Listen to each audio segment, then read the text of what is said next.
আমি আজকে আপনাদের কাছে বলতে চাই, মুক্তিযুদ্ধ এত সহজ জিনিস না।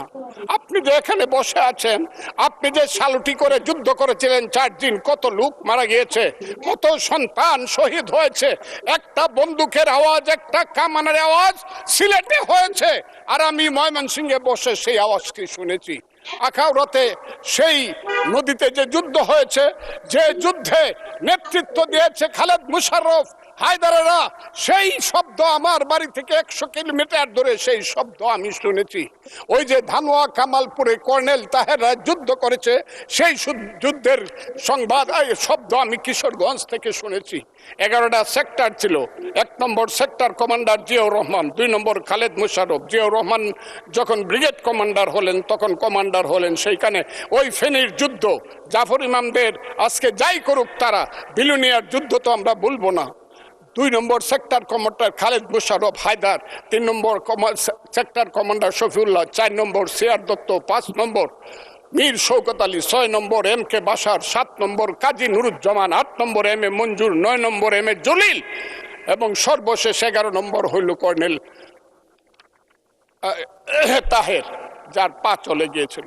সেই যুদ্ধ, যে যুদ্ধে সারা পৃথিবী জড়িত ছিল, যে যুদ্ধে ইন্ডিয়া 3রা ডিসেম্বর 1971 সনে আমাদেরকে সহযোগী করার জন্য অংশগ্রহণ করেছিল, এবং তার হাজার হাজার সৈন্য এই মাটিতে রক্ত দিয়ে গেছে, এবং যে ইন্ডিয়া আমাদের দেশের স্বাধীনতার জন্য বঙ্গোপসাগরে যে 7ম নৌবহর এসেছিল, আমেরিকার বিশ্বযুদ্ধের রিস্ক নিয়েছিল, আমাদের জন্য সোভিয়েত ইউনিয়নের বদস 3টা ভেটো দিয়েছিল, তা না হলে আমাদের দেশ স্বাধীন হতো কিনা সন্দেহ ছিল। সেই মুক্তিযুদ্ধের সঙ্গে যখন 1 মাসের গণ আন্দোলনকে তুলনা করা হয়, তখন মুক্তিযুদ্ধকে ছোট করা হয়। আমি মনে মনে ভাবি, হয়তোবা আমি মরে গেলেই ভালো হতো। আমি আজকে আপনাদের কাছে প্রশ্ন রাখতে চাই, 5ই আগস্টের পরে কি হলো? আমাকে একটু 5ই আগস্টের পরে কি হলো আপনারা জানেন। এইখানে ইউনূস সরকার ছিল, আমি শিল্পকলার সামনে থাকি, একটা গান হইতে পারে নাই, একটা নাটক হইতে পারে নাই, একটা লালনের গীতি হইতে পারে নাই, একটা বাউল গান হইতে পারে নাই। সব কিছু কালো শক্তি ধ্বংস করে দিয়েছিল। তারা বলেছিল কোন মুক্তিযুদ্ধ হয় নাই, 47-এর যুদ্ধ হয়েছে, আর 24-এর যুদ্ধ হয়েছে, আর 71-এ গন্ডগোল হয়েছে। সেই দিন মুক্তিযোদ্ধা হিসাবে আমি বলেছিলাম, আমি বলতে পারবো কিনা কথাটা আপনি, এই আলবদর রাজাকারের বাচ্চারা, এখনো কিন্তু ফজলুর রহমানদের মতো মুক্তিযোদ্ধারা জীবিত আছে। এই দেশে মুক্তিযুদ্ধ হয়েছে, মুক্তিযুদ্ধ সত্য, 30 লক্ষ লোক জীবন দিয়েছে, এটাও সত্য। এই যুদ্ধের মধ্য দিয়ে আমরা সেদিন তাদের সঙ্গে যুদ্ধ করেছি। আমার বাড়ির সামনে মব হয়েছে আমাকে হত্যা করার জন্য। সেদিন আমি আজকের পুলিশকে ধন্যবাদ দিলাম, আজকের মিলিটারিকে ধন্যবাদ দিব। 10 মিনিটের মধ্যে আমার বাড়ির সামনে তারা গিয়ে উপস্থিত হয়েছে আমাকে বাঁচানোর জন্য। অনেক চক্রান্তের মধ্য দিয়ে ইলেকশন হয়েছে। সেই ইলেকশনে তারা কি করেছে, আজকে যারা আমার ডান দিকে বসে আছে তারা কি করেছে, একদিন তো আমরা ভাই ছিলাম নাকি? তারা যা করেছে সেটা কল্পনা করার মতো না। যত চক্রান্ত করেছে, সেই চক্রান্তের ভিতর দিয়ে যখন তারা প্রচার করতে শুরু করলো তারা বাংলায় 2/3 মেজরিটি পেয়ে তারা পাস করবে, আমি হতভাগা ফজলুর রহমান বলেছিলাম, জামাত জোট যদি মেজরিটি পায় তাহলে আমি বিষ খাবো। এই কথাটা আমি বলেছিলাম, আমি বিষ খাবো। হ্যাঁ, কথাটা সত্য, আমি বলে যাচ্ছি। এবং তারা কোনোদিন যুদ্ধে জয়লাভ করতে পারে না, রাজনৈতিক যুদ্ধে, কারণ তাদের পূর্বপুরুষ বাংলাদেশ চায় নাই। বাংলাদেশ যদি থাকে, এই বাংলায় শুধু বেলিচা মিলিয়ার জুই ফুল ফুটে না, এদেশে রক্তগোলাপ, রক্ত জবাও ফুটে। এদেশের জঙ্গলে শুধু কোকিল ডাকে না, এদেশের জঙ্গলে রয়্যাল বেঙ্গল টাইগারও থাকে। যতদিন রয়্যাল বেঙ্গল টাইগার থাকবে, মুক্তিযোদ্ধা জিতবে, রাজাকার কোনোদিন এদেশে জয় লাভ করতে পারবে না। আমি চ্যালেঞ্জ করে বলে গেলাম। আমি আজকে আপনাদের সামনে আরো কিছু বলতাম, কিন্তু আমি টাইমটা দেখতে চাই, আরেকটা কথা বলতে চাই।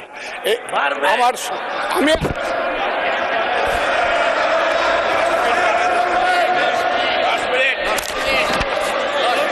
আমাকে 5 মিনিট সময় দেন, আমি শেষ করে ফেলবো।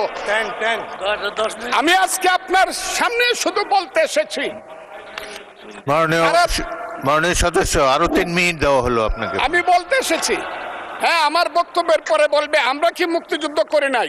যেমন বিরোধী দলের নেতা বলেন, উনাকে আমি অসম্মান করি না, সব সময় মাননীয় বলে কথা বলি, কিন্তু উনার দলের লোকজন এখানে বসে আছে, তারা আমাকে ফজা পাগলা বলে কথা বলে। উনি একদিনই তা বলে, তারা নাকি সভ্য, তারা নাকি ইসলাম। এবং উনি যে বলতেছে, ওদিন বললো যে আমার দাড়ি পাকা, আমার চোখের সমস্ত পাকা, উনি আমার চেয়ে 10 বছরের ছোট। আমার বয়স 78 বছর, আমি 48 সনে জন্মগ্রহণ করেছি, উনি 58 সনে জন্মগ্রহণ করেছে। কথাটা সত্য না মিথ্যা? মাননীয় সদস্য, আমি ওনাকে আপনাকে কেউ এই ধরনের উক্তি করেছে আপনার সম্বন্ধে? এরকম তো সংসদে কেউ বলে নাই তো না এরকম। বলছি, করেছে, আপনি কেন করেছে। নিজে টেনে করেছে বলেন, please। আছে এখানে উপস্থিত। আমি আজকে আপনাকে বলতে চাই, বলতে থাকেন, আপনি বলতে থাকেন। আচ্ছা, আমি যে কথাটা বলতে চেয়েছিলাম, বিরোধী দলের নেতা বলেছেন উনি মুক্তিযোদ্ধা পরিবারের লোক এবং উনি শহীদ পরিবারের লোক এবং উনি জামাত ইসলাম করেন। এটা ডাবল অপরাধ।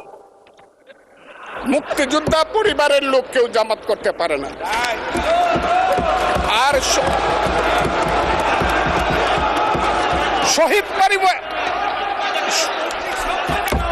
শহীদ পরিবারের লোক, বলতে থাকেন। শহীদ পরিবার, মাননীয় সদস্যবৃন্দ ওনাকে বলতে দেন।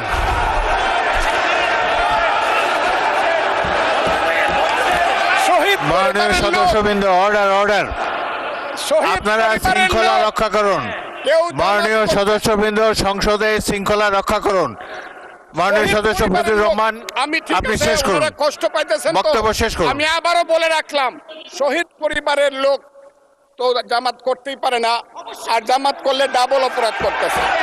2, তাহলে স্বীকার, তাহলে আমি আপনাদেরকে বলি, মাননীয় সদস্যবৃন্দ, আমি আমি আমি এক সেকেন্ড, আমাদের- এক সেকেন্ড। মাননীয় সদস্য ফজলুর রহমান, বসেন বসেন বসেন। আপনি বলতে থাকেন, বলতে থাকেন। আমি আপনাদেরকে মাননীয় সদস্যবৃন্দ, প্রোটেকশন আশা করতেছি। মাননীয় সদস্যবৃন্দ বসুন। কিন্তু আমার গলা সংসদে শৃঙ্খলা রক্ষা করুন। ওনার গলা, আমি কিন্তু ওনাদেরকে খারাপ কিছু বলি নাই। বসেন। দেখতেছেন? মাননীয় সদস্য ফজলুর রহমান, মাননীয় সদস্য ফজলুর রহমান, আপনি একটু অপেক্ষা করুন। আপনি বলতে থাকেন না। মাননীয় সদস্যবৃন্দ, আমি কাজী আজকে নজরুল ইসলাম, আপনাদেরকে প্লিজ সিট জিজ্ঞাসা ডাউন, করি, প্লিজ সিট ডাউন, আমি বলছি my please lord, sit down. এই যে দেখেন তারা কি বসেন, বসেন। ধরনের-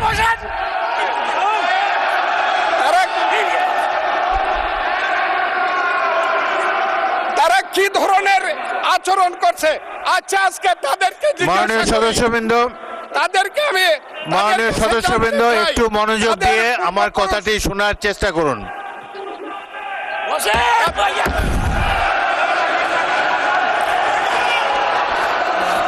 মাননীয় সদস্যবৃন্দ, কাজী নজরুল ইসলাম বসুন, আমি আজকে এই- বসুন বসুন। এই কথাটা স্পিকারের বলতে কথা বাধ্য শোনার হচ্ছি। চেষ্টা করুন। এই কথা মাননীয় সদস্যবৃন্দ, আমি একটা কথা আপনারা মনোযোগ দিয়ে শুনেন। সংসদে প্রত্যেক সদস্যের, ফজলুর রহমান একটু ওয়েট করেন, একটু ওয়েট করেন। মাননীয় সদস্য ফজলুর রহমান ওয়েট করেন। Hold on for a second. একটু অপেক্ষা করুন। আমাদের নেতা জিয়াউর রহমানকে পাইলো এরা হত্যা করতো 16 ডিসেম্বরের আগে। মাননীয় সদস্য ফজলুর রহমান অপেক্ষা করুন। আমার শেষ, আমাকে Hold on একটু for 2 minutes. দেখেন ডিস্টার্ব, আমি আর তাদেরকে বল